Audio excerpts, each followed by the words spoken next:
নমস্কাৰ বন্ধু বান্ধৱীসকল, মই আজি আপোনালোকলৈ লৈ আহিছোঁ লোকেল চিকেনৰ এটা নতুন ৰেচিপি। এয়া মই আদা, নহৰু আৰু পিঁয়াজ কাটি লৈছোঁ। এইখিনি লোকেল চিকেন এখন কেৰাহীত মই তেল গৰম কৰি লৈছোঁ। এইখিনি গৰম হোৱাৰ পিছত আমি ইয়াতে দিম গৰম মছলা, গোটা গৰম মছলা, শুকান জলকীয়া, তেজপাত। এইখিনি আমি ইয়াত দি দিম তেলত। মই আজি যোনটো লোকেল চিকেনৰ ৰেচিপি লৈ আহিছোঁ সেইটো অলপ বেলেগ ধৰণৰ। আপোনালোকে এনেদৰে বনাই খাই চাবচোন আৰু কেনেকুৱা পালে কমেণ্ট কৰি জনাব। এয়া চাওক, মই তাতে অকণমান চেনি দিছোঁ। অকণমান চেনি যদি আমি তেলত দিওঁ তেতিয়াহ'লে মাংসৰ ৰংটো খুব সুন্দৰ হয়।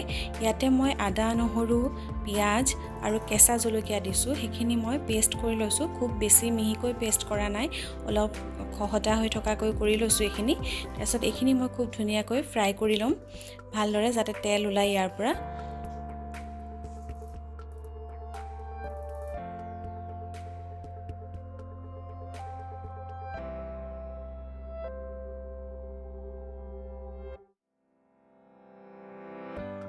এইখিনি অলপ অলপ ফ্ৰাই হৈছে।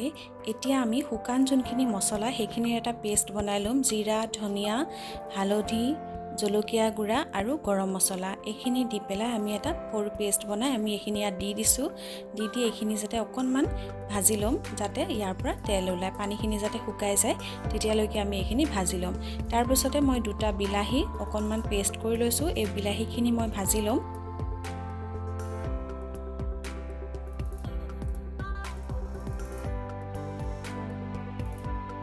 এতিয়া আমি ইয়াতে দিম 3 চামুচ দৈ। অকণমান দৈ দিলে মাংসখিনি খাবলৈ খুব সুন্দৰ হ'ব আৰু বেলেগো লাগিব অলপ খাবলৈ।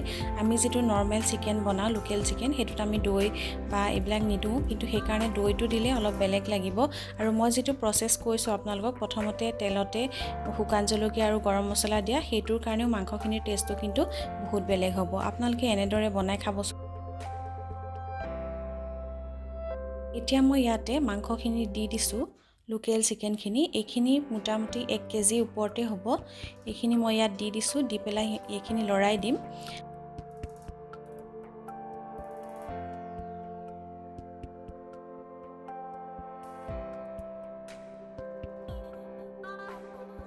এইখিনি ভালদৰে লৰোৱাৰ পিছত এতিয়া আমি দিম নিমখ।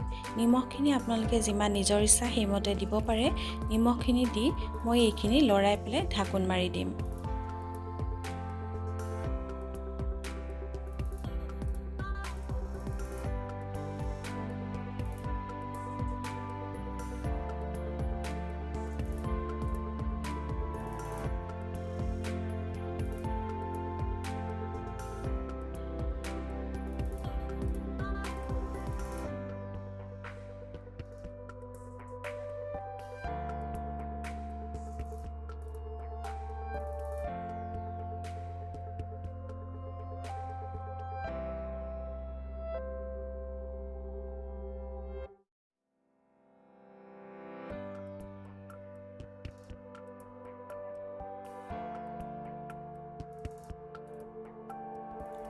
মাংসখিনি এনেদৰে 2-3বাৰ লৰাই ভাজাৰ পিছত, যিহেতু মই মাংসখিনি অলপ স্পাইচি বনাব বিচাৰিছোঁ, সেইকাৰণে লোকেল চিকেনত যদি আমি জালুক অকণমান দিওঁ তেতিয়াহ'লে ৰেচিপিটো খাবলৈ খুব সুন্দৰ হয়, আইটেমটো খুব সুন্দৰ হয়। গতিকে মই ইয়াতে অকণমান জালুকৰ গুড়া দিছোঁ।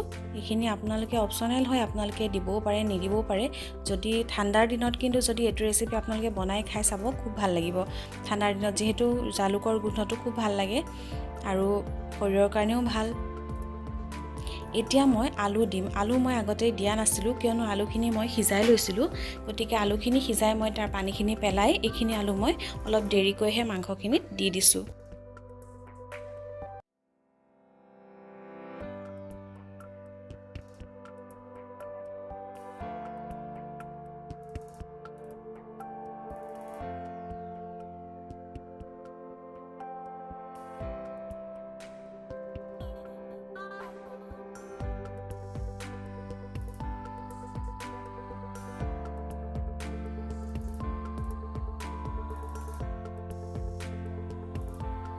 মাংসখিনি ভাজা এতিয়া হৈ গৈছে। এতিয়া মই ইয়াতে অলপ অলপকৈ পানী দি সিজাই ল'ম। মাংসখিনিত মই একেবাৰে বহুত পানী নিদিওঁ, অলপ অলপ পানী দিম। মই গৰম পানী দিছোঁ, এয়া অকণমান দি পেলাই উতলাম, আকৌ অকণমান দি উতলাম। এনেকৈ আপোনালোকে বনাই খাই চাবচোন।